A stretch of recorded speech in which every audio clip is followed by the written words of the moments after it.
Lorsqu'un garçon a rendu visite à sa grand-mère quelques semaines avant sa mort, celle-ci lui a donné de l'argent en héritage et lui a demandé de le partager avec sa sœur. À ce moment-là, le garçon a promis de le partager, mais il a changé d'avis plus tard, ignorant qu'il s'agissait d'un test de la part de sa grand-mère. Sam et sa sœur Lily vivent avec leur grand-mère, Karen, dans une petite maison.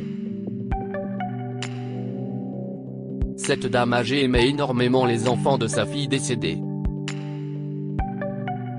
Leur apparence physique et leur personnalité rappelaient à Karen sa fille, décédée des suites d'une maladie incurable.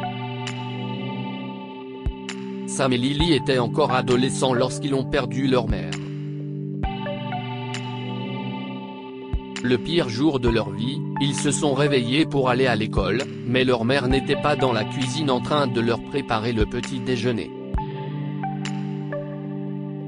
Au lieu de cela, elle était allongée sans vie sur son lit, comme si elle profitait de la sieste la plus paisible de sa vie. Alors que les adolescents pleuraient leur perte, Karen leur ouvrit les bras et les invita à vivre avec elle.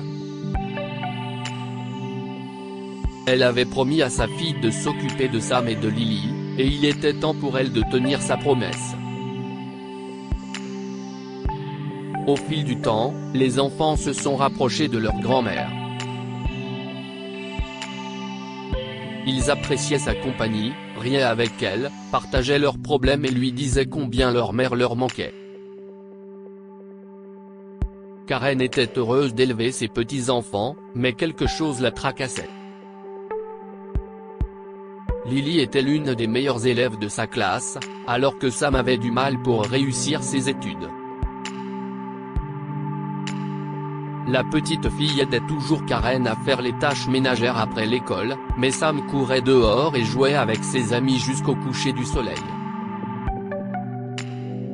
Karen était gênée par les personnalités opposées de ses petits-enfants parce qu'elle pouvait prévoir l'avenir et craignait que Sam n'aille pas loin dans la vie avec son attitude insouciante. Au fil des ans, les résultats scolaires de Lily se sont accrus quand Sam a fini par être renvoyé de l'université. Il n'a jamais pu obtenir son diplôme avec mention, mais Lily l'a obtenu avec d'excellentes notes et a rejoint une grande entreprise en tant que stagiaire.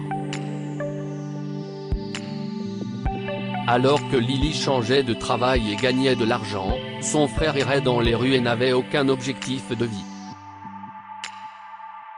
Karen se faisait du souci pour Sam, car elle avait promis à sa fille de s'occuper de lui et de l'aider à vivre une bonne vie.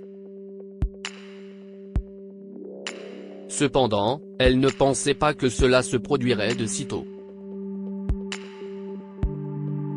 Quelques mois après la remise des diplômes de Lily, Karen est tombée malade. Lorsque les médecins l'ont examinée, ils ont découvert qu'elle était atteinte d'un cancer qui s'était propagé à la plupart des parties de son corps. Ils lui ont dit qu'il n'y avait rien à faire pour la sauver. Nous vous suggérons de passer les derniers jours de votre vie avec vos proches, Karen, lui a dit le médecin. Apprendre que sa vie était en danger n'a pas été un grand choc pour Karen, car elle savait qu'elle devrait un jour quitter ses petits-enfants.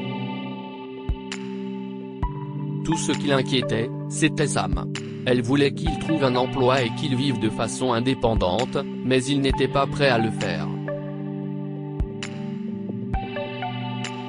Une semaine plus tard, Karen appela Sam dans sa chambre alors que Lily était au travail. Sam, je veux te donner quelque chose, a-t-elle dit. Qu'est-ce que c'est, grand-mère? Sam lui a pris la main et l'a regardé avec inquiétude. Tu sais que je ne vivrai pas longtemps, a-t-elle dit en ouvrant une enveloppe marron. Je voulais régler les questions d'héritage avant de partir. Karen a ensuite sorti des piles de billets d'1 $ et les a tendus à Sam. Voilà pour toi, chérie, a-t-elle dit. Les yeux de Sam ont brillé lorsqu'il a vu l'argent que lui a donné sa grand-mère. Il ne s'attendait pas à hériter d'une telle somme de sa part et se sentait immensément reconnaissant. Ne t'inquiète pas, grand-mère, a-t-il dit en lui caressant la main. Je te promets de partager la moitié de tes économies avec Lily. Je te le promets. Quelques semaines plus tard, Karen s'était éteinte tranquillement dans son sommeil, laissant ses petits-enfants seuls. Après sa mort, Sam n'a pas tenu sa promesse et n'a jamais partagé l'argent avec Lily. Comme il n'avait pas de boulot, il a considéré que c'était une occasion de ne pas travailler et a donc mené un style de vie terriblement paresseux. Sam restait à la maison toute la journée et dépensait l'argent que sa grand-mère lui avait laissé. Le garçon pensait que partager cet argent avec Lily n'était pas une bonne idée, et il ne lui en a donc jamais parlé. Il était loin de se douter que Karen lui avait demandé de le partager parce qu'elle voulait le tester. Il ne se doutait pas qu'elle avait prévu quelque chose d'important pour lui. Après avoir dépensé tout l'argent, Sam a fini par manquer de fonds quelques années plus tard. Comme il n'avait même plus de quoi faire ses courses, il a été contraint de contacter Lily. Se sentant honteux, Sam frappa à la porte de sa sœur, espérant qu'elle serait heureuse de le voir. « Salut, Lily », a-t-il dit en souriant, mais celle-ci n'a pas fait pareil parce qu'elle savait pourquoi il était là. Après avoir travaillé dans plusieurs entreprises, Lily a finalement lancé sa propre affaire. Elle a ouvert un magasin pour enfants qui est rapidement devenu l'un des meilleurs de la ville, attirant également des clients des villes voisines. Comme Sam était au courant des affaires florissantes de sa sœur, il pensait qu'elle lui prêterait facilement de l'argent. « Lily, ta vie est si belle », a-t-il dit en la regardant dans les yeux. « Tu as une entreprise rentable et tu vis dans un appartement spacieux. Tu as tout ce qu'il faut dans la vie, n'est-ce pas ? » Si est-ce vrai, Sam, a répondu Lily d'un ton sévère. Mais tu sais à quel point j'ai travaillé dur pour y arriver. Mon parcours n'a pas été facile. Eh bien, je suis tellement heureuse pour toi, ma sœur, a déclaré Sam en jouant avec son téléphone. Sam, écoute-moi, a dit Lily en prenant son frère par l'épaule. Tu as gâché ta vie avec tes mauvaises habitudes. S'il te plaît, trouve un travail et gagne de l'argent. Il n'y a que toi qui puisse sauver ta vie, parce que personne ne fera en sorte que les choses marchent pour toi.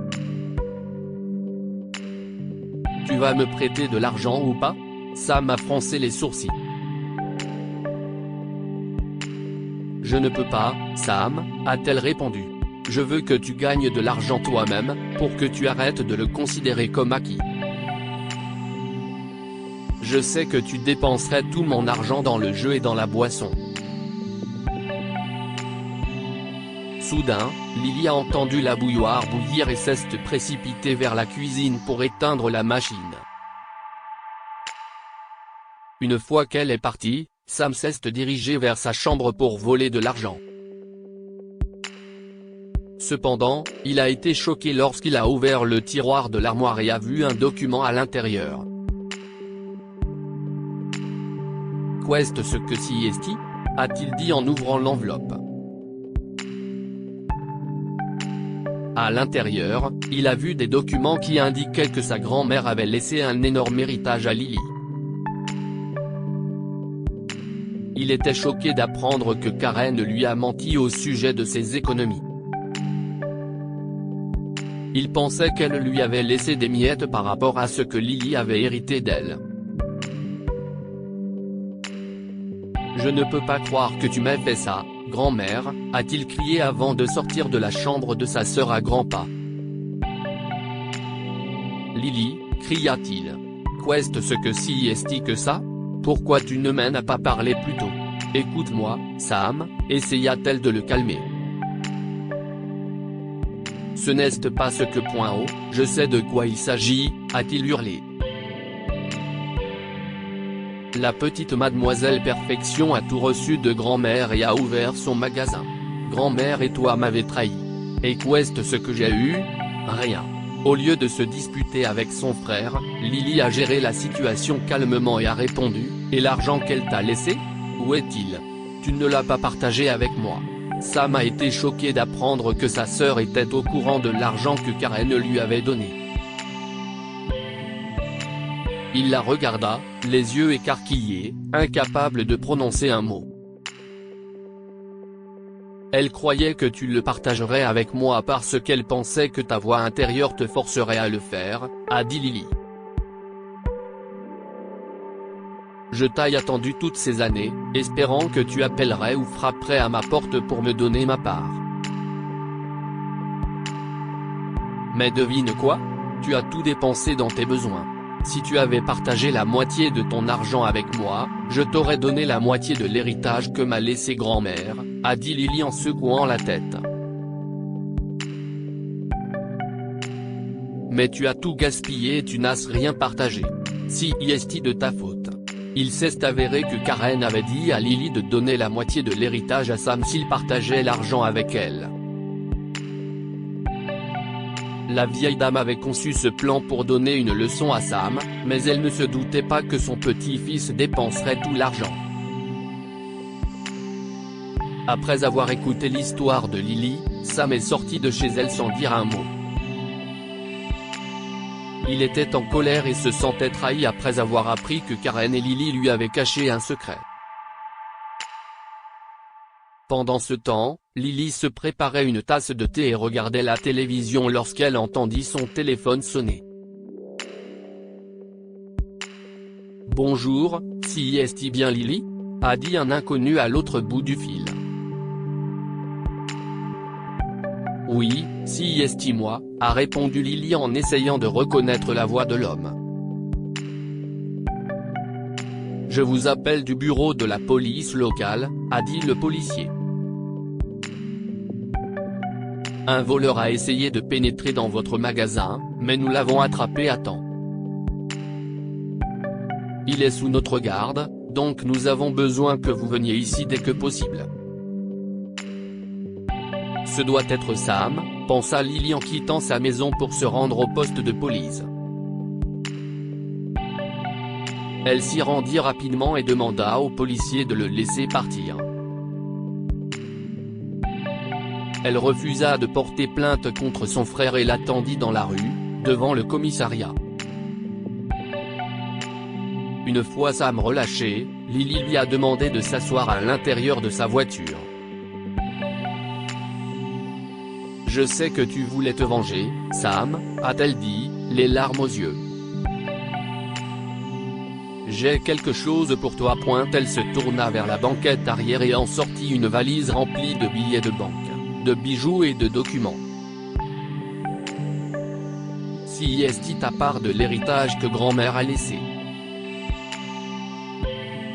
Je n'ai rien pris d'autre que de l'argent pour rénover mon magasin. »